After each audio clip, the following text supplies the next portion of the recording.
den Andrej Holm ist jemand, den ich Andrej Holm is a person who could be characterized as a committed and activist researcher, a urban sociologist working at Humboldt University, and he teaches urban development, does research into urban development, the development of rents, gentrification and segregation. And for me in Berlin, he is the person who has shaped the discourse about gentrification. He instituted the so-called Gentrification blog, and he works with many NGOs and initiatives. And Crazy Rent Increases, that's a book he wrote last year and published last year. And it's a kind of handbook or Bible regarding activists and critical action regarding increase in rents. So thanks for coming here. We are looking forward to your presentation. Welcome, Andrej Holm.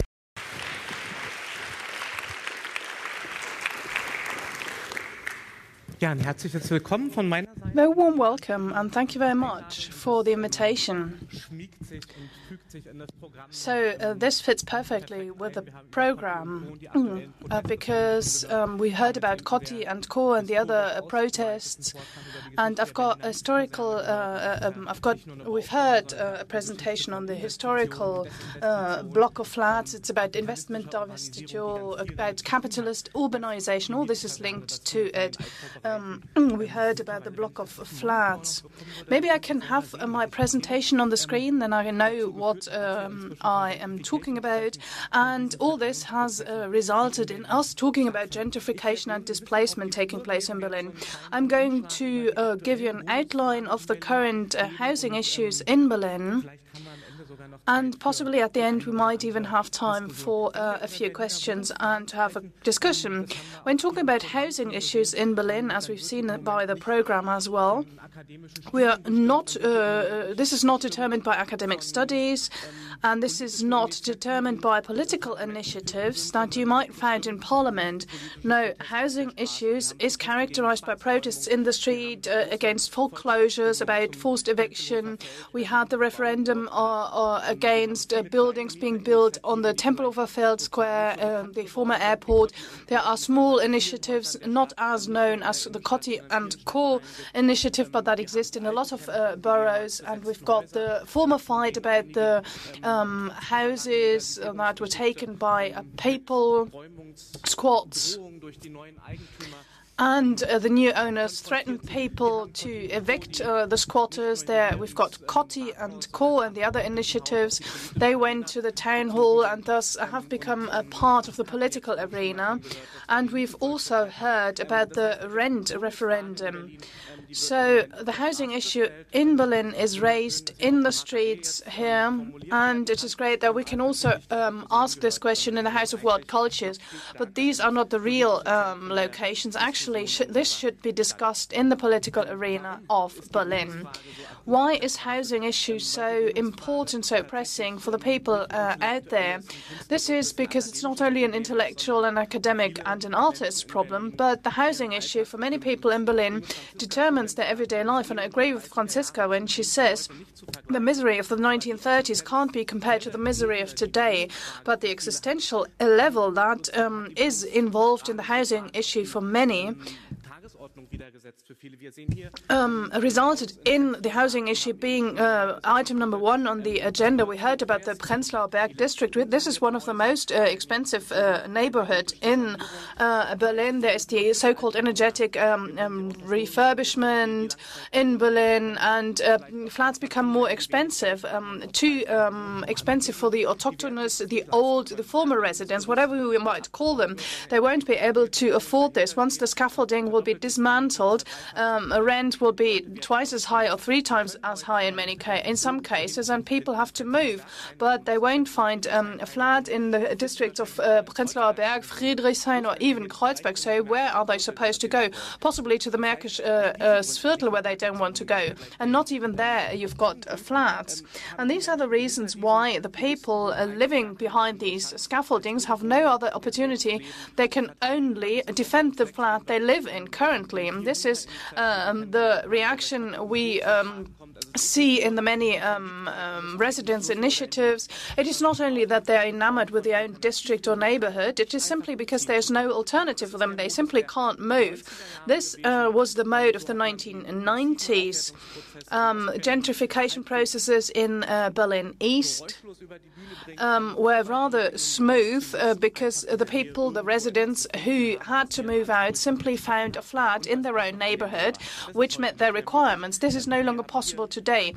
This, not even a mile away from where we currently are, this is an example of a flat built in the 1960s. This is about speculation about the adjacent land. You can see the brick wall in front of the window of this resident because someone wants to build a building next door, and this resulted in a lawsuit which even went to the Federal Constitutional Court in Germany. The Federal Constitutional Court argued that the resident has the right of having windows in the kitchen and in the bathroom according to the lease, but the owner and her owner is the same owner of the house next door, but the owner must not meet these requirements because it would simply be impossible. So the Federal Constitutional Court acknowledges that there are rights the tenants, the residents have, but if economic interests are more important, then tenants' rights are unimportant as ruled by the courts. And this is why people take to the courts. This is an example of the Barbarossa Street. Houses were demolished because you can earn more money with new houses. We spoke about new buildings as on the Kufri-Brache in Berlin. You can see that housing, political and factual issues are becoming more important in the city. There are sad examples, such as the one of Rosemarie Flies. She was forcibly evicted, and this is legally disputed now. She went to an emergency housing project, and she passed away in the first night. Now, we need some facts so as to understand this. Most of you are familiar with this. Berlin is a growing city, 3.5 million inhabitants, a bit more than 2 million households, and this is important when talking about the housing situation in Berlin. We've got 1.89 million housing units. So the ratio between households and flats is currently less than 93%. At the beginning of the noughties, we had a ratio of 104%. In other words, we had 104 flats or apartments for 100 households. This was positive. The responsible senators could say the housing situation is acceptable. The owners were a little bit concerned about it because they couldn't achieve high profits. But today, this is the opposite. We've got a lack of flats in the city, but this is not the only problem, as we're going to see. And the second aspect I would like to point out is that Berlin is still a city in Europe with many people living in rented flats, approximately 85%. So 85% of people live in flats which they pay rent for. We can always talk about increasing prices when talking about rents. These are two diagrams I want to show you. Here we can see the increasing rents. And then there are also the quoted rents, and those according to the rent index. You can see the diagram here. If we take a look at the current rents, then we can also see, according to the rent index 2015, that there was yet another increase, a significant increase even of almost €1 per square meter. But we can also see that quoted rents have increased even more significantly from approximately €6 to almost €9 per square meter. And this is linked to something I would like to highlight because in terms of gentrification economics, it plays an important role. The gap between the yield, that is, according to the old lease, and the new rent, this has increased significantly. When talking about 2007, we can see that the economic advantage for a landlord or landlady when a residence change was €1.34. And maybe for 2 months they couldn't find a new resident. And then in 2013, on average, this amounts to €3. So this is really a relatively important incentive to find a new resident, because like this you can earn an additional €3 per square meter. In Kreuzberg, for example, we've got old leases of €4.50, but new residents have to pay €11. So this is €6.50 of a difference which you can earn as a landlord or landlady per square meter. I talk about this from the owner's perspective. If you change the lease, you need to get rid of the old resident and need to replace it by a new one. This currently is the economics of displacement, the speculation with the yield gaps between the existing leases and the new quoted rents. We're going to talk about it a bit further in a little while, but I went to a trade union and they still talk about youngsters. Here you can see the average monthly income of someone who's in an apprenticeship in his or her first year. Maybe you remember that in the past, when you finished your school, you started an apprenticeship or traineeship and you get your flat, the first flat. You want to move out of your parents' flat, you want to become independent as an apprentice, and here you can see the money they earn. And if these people are lucky, then they get €723 per month. Now, if you ask a tenants union, they say 30% of this could be paid for rents. This is €217. And if we click through the individual fields, then we can see that in 2007 you would have got 47 square meters for €217. Some people realized that I said 74 square meters instead of 47. So this was a little test.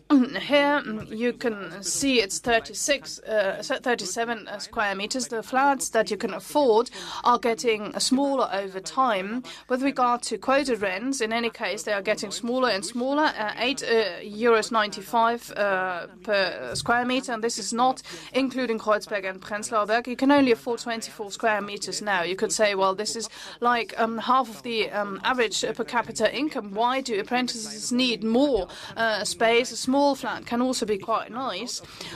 But I was trying to find such a flat on the website of Immobilien Scout, and I realized that there are 8 flats that correspond with the price of €217 of the approximately 4,876 flats that were on the housing market in Berlin at the end of September. And if this apprentice doesn't know anybody in a cooperative or doesn't know anybody in a housing society who could get him in touch with the landlord or the landlady of the flat of a size of 24 square meters, then this apprentice has to sleep rough or else stay with his or her parents. And even if we calculate this with a minimum wage, then we only have approximately 27 offers in the whole of Berlin that you can afford if you earn a minimum wage. And these are the real problems a lot of people are having problems with. And everybody knows that average is a tricky figure. You need to see how the average is distributed according to the neighborhoods. This, again, is a comparison between 2007 and 2013.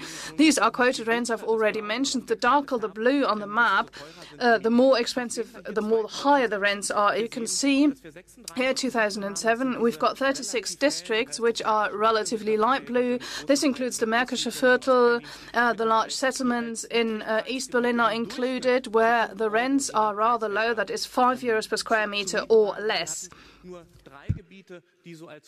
And there were only 3 districts where rents were higher than €10 per square meter. So how has the situation changed over time? Now, there are 6 years between 2007 and 2013, but Berlin is getting dark blue. There are only 2 areas with low prices, low rents, as we can see. We can make a test about your attention. Yes, where are they? It is right. They can be found close to the suburbs of the city. And we can also see that there are more districts with higher rents. rents, and even in the city center, there are a lot of districts, according to postal codes, where on average you have to pay more than 10 euros per square meter. And if we continue this map over time, then I suppose that Berlin will even get darker than in 2013. What does that mean for those looking for a flat? Here, this is another comparison. These are the houses or flats offered on the ImmoScout website. How many offers are affordable or appropriate according to what people are supposed to get, what they are entitled to, also when they get social income support. There's this assessment ceiling, and we wanted to see how many flats there are below the assessment ceiling, where can we find them, in what districts, and in 2007 we can see that there were more than 100,000 appropriate flats that people could have moved in who received income support. And we can see they are distributed evenly across the city. Also in the city centre, there's a high share of these flats. Now, what is the development like? In 2013, we don't have 100,000 flats any longer, but 15,000.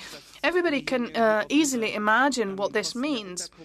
Those people who depend on these flats, and they possibly need a permit of the job centre to get a flat, they have to compete with other people, which is very difficult. They don't really have an advantage on the housing market because there are many other people, like the apprentice I mentioned or a student moving to Berlin. They also want to get cheap and affordable flats. This means that more or less the entire housing market is closed for people receiving income support. And what we were surprised about, but also shocked about, is that there's hardly any regional differentiation. 12 or 13% of appropriate flats compared to all offers can be seen everywhere in the city. It is not only to be found in Marzahn, Spandau or the Märkisches Viertel, where you can get inexpensive flats where you could be displaced into. And by means of this map, we could see that many Berliners are too poor to get displaced, or in other words, even the cheapest flats in Berlin are still too expensive for these Berliners to move into. And this is why people take to the streets, because in reality there are no possibilities for people to move into another district or other flat. Now let's switch the topic. We are talking about gentrification. I wanted to see where people discuss gentrification. This is not as beautiful as in the previous presentation, but I took some photographs in the Prenzlauer Berg district, and you can see the slogans here. Friedrichshain is supposed to remain dirty. This is another slogan on a beautiful housing facade. Here, this is an example from Kreuzberg, a map of Kreuzberg, and there are protests against gentrification and increasing rent, and even in the Wedding district. People are fighting against gentrification, and one gets the feeling that gentrification is everywhere now. And people like to say, well, there are these active people sticking buttons everywhere, doing graffitis, doing posters. They like to exaggerate. Is gentrification really everywhere? We've got measuring instruments in social science which we use to look into the housing indicators and link this to these indicators. And I carried out an analysis where I said there are gentrification processes in Berlin. There are processes according to which rents are much higher. And I was trying to find and locate these areas. And we can see in 1998, I must not misread the figures here, there were two areas which have these characteristics. This is the Teufelsplatz, and then this is another area around the Hackischer Markt. In 2003, we can see that there are more statistical gentrification areas. They are expanding and now include a large parts of Friedrichshain and Prenzlauer Berg. This is something we are familiar with based on the discussions. In 2008, the gentrification wave goes over to Kreuzberg and also reaches Neukölln. And if you take a look at 2013, 2013, we can see that almost the entire Hobrecht plan is in the red. This means that gentrification becomes a new urban mainstream. This has two consequences. Firstly, the effect I already mentioned. It is no longer possible to simply move into the adjacent neighborhood because this neighborhood is already gentrified. This also changes dynamics totally because there are no longer any individual solutions for the housing issue. Second consequence is that we might have to abandon lifestyle metaphors on gentrification. If large areas of the city center are affected by gentrification, then obviously it doesn't look everywhere as at the Kollwitzplatz square. We've got the statistical analysis that we carry out. Based on this, we realize that gentrification does not necessarily go hand in hand with certain lifestyles, economic lifestyles, etc. It doesn't necessarily go hand in hand with certain diets or coffee or consumption. No, gentrification, as we can see rather clearly on this map, is a political and economic process which has extreme social consequences. That is the ones I mentioned already, that is displacement and the necessity to compensate against increasing rents. I've got two more figures for you. Here we can see migration to Berlin. It looks a little bit like a disease, really. But just to remind you, between 2007 and 2013, almost 175,000 people moved to Berlin. There are more people because some people also move away. We can see Friedrichshain-Kreuzberg in the center. There is the highest concentration of migrants coming to Berlin. Those people who want to go to Berlin usually end up in the city center because they know people there. And as a consequence, we can see the red and the blue dots. We've got a completely different picture here. In terms of interior migration, Kreuzberg and Friedrichshain are the losers of this interior migration because from there you move to the outskirts. You can imagine it like a vase where there is too much water inside. A lot of people enter the city from outside and others move from the city center to the suburbs or to the outskirts and to the periphery of the city. We can see that the rents are increasing everywhere. To sum this up, we've got people moving to the outskirts. This is also a migration of the poor people. Then there's a pressure in terms of displacement. You can't see this specifically here, but when we think about the highest concentration of poverty, we immediately see this is to be found also in Kreuzberg. And this can also be described as a lack of housing. And this is why it is so important that we discuss current housing issues here in the House of World Cultures. Why are rents increasing? There are three major explanations for this. There's one market logical description. There is a lack of housing. This is a lack in balance between supply and demand. We know this from the meat market, from the car market, everywhere where you've got commodities. We're familiar with that, allegedly. And scarcity means that prices are increasing. A tight budget is the second argument. We can no longer afford social housing policy. We already heard a social housing policy, that the old housing policy was not that good either, but nonetheless we are no longer able to afford it. And the third argument is we all know London, Paris, Barcelona, all the cities are getting expensive. This is simply an international trend, this gentrification, this upscaling, these increasing rents. Think about the prices in Copenhagen or whatever. We can pick out any capital or any city in Western Europe and we can compare this and say that this is a natural process. Now, let us delve into the details of these three arguments. What about the scarcity in terms of supply? We can see that we've got an increasing number of inhabitants in Berlin. You see this according to the graph, although you might not be able to read the figures. But this is really going upward, and we have the same period of time to the right and see how many new flats were built.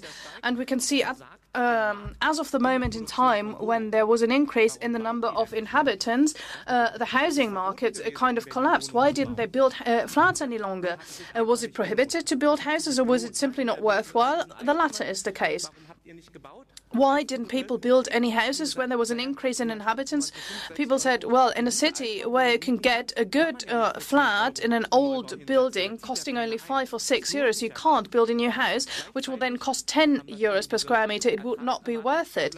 At the same time, we've got this speculation between the existing rents and the new rents. So it is much better to use this field. What we can see here is not really evidence for the scarcity in terms of supply. It is rather evidence that the market is acting according to its own logic. So the market is not able by itself to solve the housing issue. The number of inhabitants is increasing, but the market doesn't build any houses. This is an important thing to bear in mind.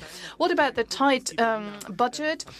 You can see indebtedness of Berlin to more than 60 billion euros, and we compare this with a decrease in public housing. Almost half of public housing was sold off. And we also have a significant cut of social housing in Berlin as well. This is due to the tight budget, or due to the argument of tight budgets, because people say we can't afford social housing any longer. Since 2001, or between 2001 up to 2014, there was no longer any promotion for social housing in Berlin. We can see that the problem is getting more serious. So the forecast seems to be right, but we can see that there's a second player next to the market failure, which is important when we want to explain housing issue, and this is a state failure. Here you can think about it. Is state failure due to the high indebtedness or due to the fact how people deal with indebtedness? I'm going to talk about this later. What about the international trends next? I would like to briefly present a house of the Linienstraße street, approximately 2 miles away from here. This house was bought by a private owner in 1997. We had to calculate it because back then we still had Deutschmark. So if you calculate it, this owner paid 700,000 euros. I don't want to give you any tips in terms of real estate where you should buy, but the price was 290 euros per square meter. So this was really cheap, as you can imagine. And approximately 5 euros per square meter were paid in terms of rent. Now you also have to deduct all the costs that owners have to pay for such a house. This means that it takes approximately 7.5 years as to get back the 700 euros. They kept the house for 14.5 years, so they had the entire rent for 7.5 years as a 100% profit. So it was really great business for them, and it was good for the residents because rents did not increase. But what happened next? In 2011, there was an international investor, a real estate company from Vienna, and they said, "Dear private owners, you might not know it, but there's great business in store. We offer 2.4 million euros to you." The private owner quickly calculated, wow, we already got the 700,000 back. We are earning rent. Now we get 2.4 million euros. This is a fantastic business. And obviously the private owner sold the house to the international investor. Now the price is 1,000 euros per square meter. The investor from Vienna has to wait for 20 to 22 years approximately until he will get his money back from the rents. You might say that Austrians are a bit slower, they like comfort, etc., but investors don't want to wait for that long. So the investor used Air Berlin supposedly to fly from Berlin, had wine bottles in his luggage, and said, "Dear residents, what about you? I would like to use the house in a different way. Maybe you want to move out." And the residents accepted the bottles of wine, but they did not want to move out. So the investor was in a dilemma. He had either had to wait for 20 years or else say, "Oh, rubbish, my business is not so good." But he was lucky because then there was a couple of Berliners, they were investors as well, and they said, "Look, you live in Vienna, you have no idea about Berlin's real estate market. It has developed again. We offer 5.5 million euros for the same house, comprising approximately 20 flats." So the people from Vienna said, "Well, the bottles of wine, the crates of wine, the flights with Air Berlin, etc. It is worthwhile to sell it. I will accept the 5.5 million euros. And the Berliner investor said, "I don't want to wait, but there was a company. I'm not allowed to give you the name of the blog, but you can read it up in my blog." No, this has to be censored. Well, anyhow, within a brief period of time, they managed to make sure that the residents would move out with whatever means. In any case, case residents left the house, and in 2013 this house was sold for 8 million euros altogether. And now these are individual properties, and this is a very brief period of time, 15, 16 years only, and the value of such a house increased more than tenfold. This is the economy when we're talking about the housing issue. This is the expected yield, the speculation that we can find in the housing market. This is the current situation now. You could say, well, I was introduced as a critical scientist already, and you might say, well, Holm has picked out a very extreme example, you might say. Well, this is also very impressive, my example, I have to say, but I would like to briefly show you that this is actually a trend going in this direction. Take a look at the red curve, please, close to the zero line, which is actually not a zero line, but this is the limit of 1 billion euros. And here you can see that this is the transaction volume in the entire city of Berlin, transaction volume for land where you can build a house on. This is the money that people spend for land where there's nothing, where there's no building. Since 2012, we've all been saying we need new buildings, and the blue line, which is going a zigzag line,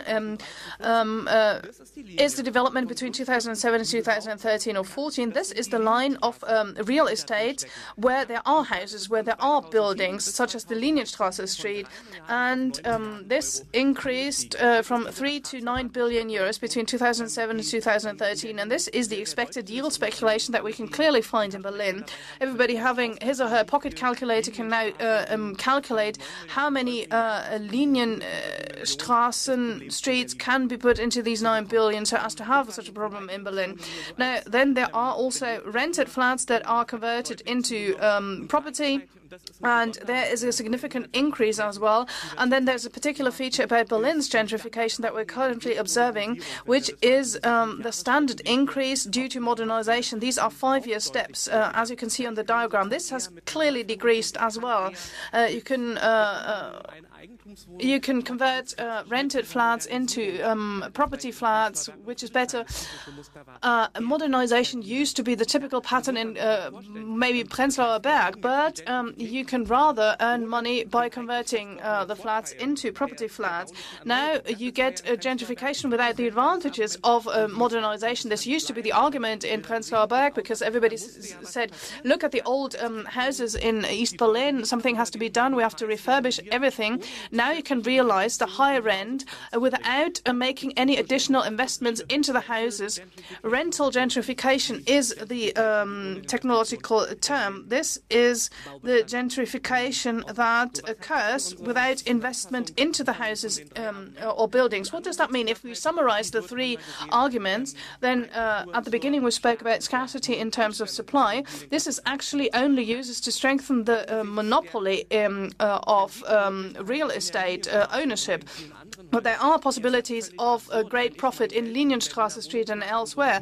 This is absurd. I would not want to invest money in a high-risk new project where I have to deal with Polish builders and the trade unions and whoever. It is much easier to buy a house in Kreuzberg and make sure that I'm able to get rid of the tenants in one way or another. So this scarcity in terms of supply is used. It is kind of the market law. This is where the market is in effect. It is not failing, but this is the effect of the market, that the monopoly is abused. Next argument, tight budgets. That was used to make cuts in social housing and to have a neoliberal approach. We can also see that the housing accommodations are still limited. It's like for-profit companies that want to obtain a profit. And next, international trends. We've seen the financialization of the real estate market enhances speculations with expected profits. This is not a natural law that occurs in Berlin because it happened like this in London or New York. No, this is the law of increasing yields. This is the logic that you can find also in other cities, but that we can currently see also here in Berlin. It really hits us with its full force. There are various initiatives. One initiative representative from the city of Freiburg. They summarized it quite nicely. They said in the yellow circle, housing market, ? No, thank you. Because the housing market is no longer able to make sure that there's a balance between supply and demand. Market doesn't do anything that is good for us, the tenants, the people. This holds true for the situation in Berlin. And Coty and Co. and other initiatives say that that there's only one possibility against private yields. How does Berlin do that? People ask for re-municipalization. Urban development plan is important. I've almost come to the end of my presentation. This is the last slide, really. Then we also have support programs. We've seen this already. That social housing rents did not develop in a social manner. They are much more expensive now. What Berlin's Senate does now, they try to ignore the old social housing rents, make sure that they peter out, maybe cushion them off somehow, and they start a new promotional program according to the same logics, which is crazy, because this is just limited in time and money. Funds will be paid to private investors. Then there is an alliance with municipal housing associations. In the past, you used to have to. You said, well, why do you need an alliance? They are owned by the city anyhow. Then there is a real estate policy. This is something where people didn't do much. In 2013, what was being done was a partial concept as a new approach. Certain market processes were triggered back then. Then there is urban planning legislation. There is the ban on change of use, for instance, or the regulation of the transformation. Several laws in effect in Berlin. And we do have the so-called rent cap, which we in Berlin are the first city where we introduced this.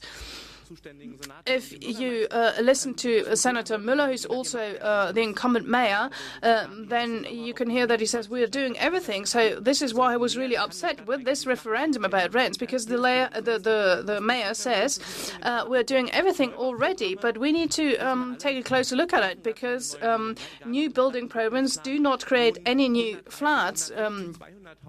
Whether you've got 130 social housing flats in a plan or not, it is never implemented. Then promotion schemes are limited in time and expensive. Then there's the socially oriented land use, but you need to take into account private profit interests, and this is what was confirmed by Michael Müller, our incumbent mayor. The city is supposed to withdraw certain things, but you need to accept certain economic conditions. That is where you can earn a lot of money, instead of changing the conditions and say, look, why don't you build affordable housing right from the start? Then we do have the preservation statute and the rent cap. That is, you need good administration, you need people who are able to control all this. The responsible authorities do not have enough staff at all. There are so many Airbnb flats and so many building sites, and nobody can control all this because there's not enough staff. Then we've got social housing accommodation due to municipal housing societies. This is another important field. If we take a look at this from a different perspective to see how strongly the market is involved in these boxes, then we can see that most of the housing political instruments lead to market simulation. These are market incentives, and certain things are taken away from it. So the state uses the instruments it has for market simulation. Then there's market regulation. It is simply said, well, you need to abide by the rent cap. And then there's an even smaller field at this level where we talk about decommodification, about things that work differently than the market. But the problem is that housing associations are for-profit companies, and this is the sad result of the housing issue in Berlin. And this is why at the end of my presentation I want to show the same pictures as at the beginning. We need to see that housing policy is made out there in the streets, and the pressure is only exerted from people taking to the streets.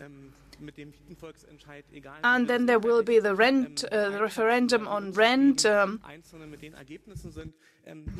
Individuals might be unhappy with the results, but in any case, we managed to repoliticize the housing issue in this political arena, in the House of Deputies, where politicians have to talk about it now, and this is where we should start.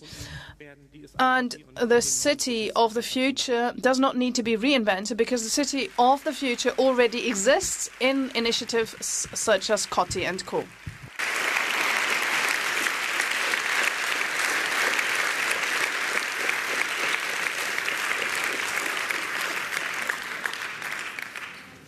Tausend Dank, Andrej. Thank you very much, Andrej. This was really massive. I'm massively out of time. No, I'm referring to the contents. I'm a little bit concerned about the interpreter, says the speaker on stage. Maybe we should have a break. I was trying to follow you, but I really didn't have the possibility to think about a question because you were so fast.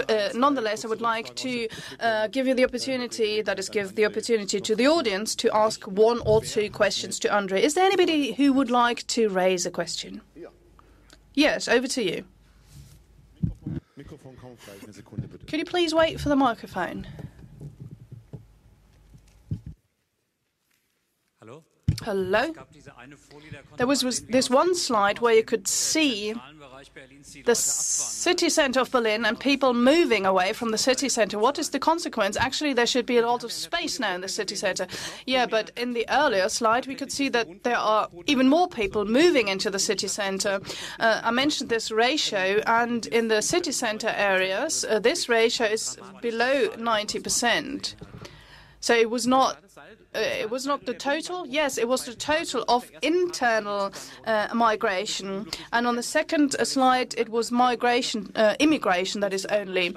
All in all, there is an increase in inhabitants in Berlin in all districts, and in Kreuzberg and Friedrichshain, the number of inhabitants is increasing in spite of the people moving away, because there are people moving into Kreuzberg and Friedrichshain as well. So there's this interior migration, and in terms of figures, we've realized as well that there's the same pattern for people who are registered at job centres, and even those with only little money move away from there. This is the current situation.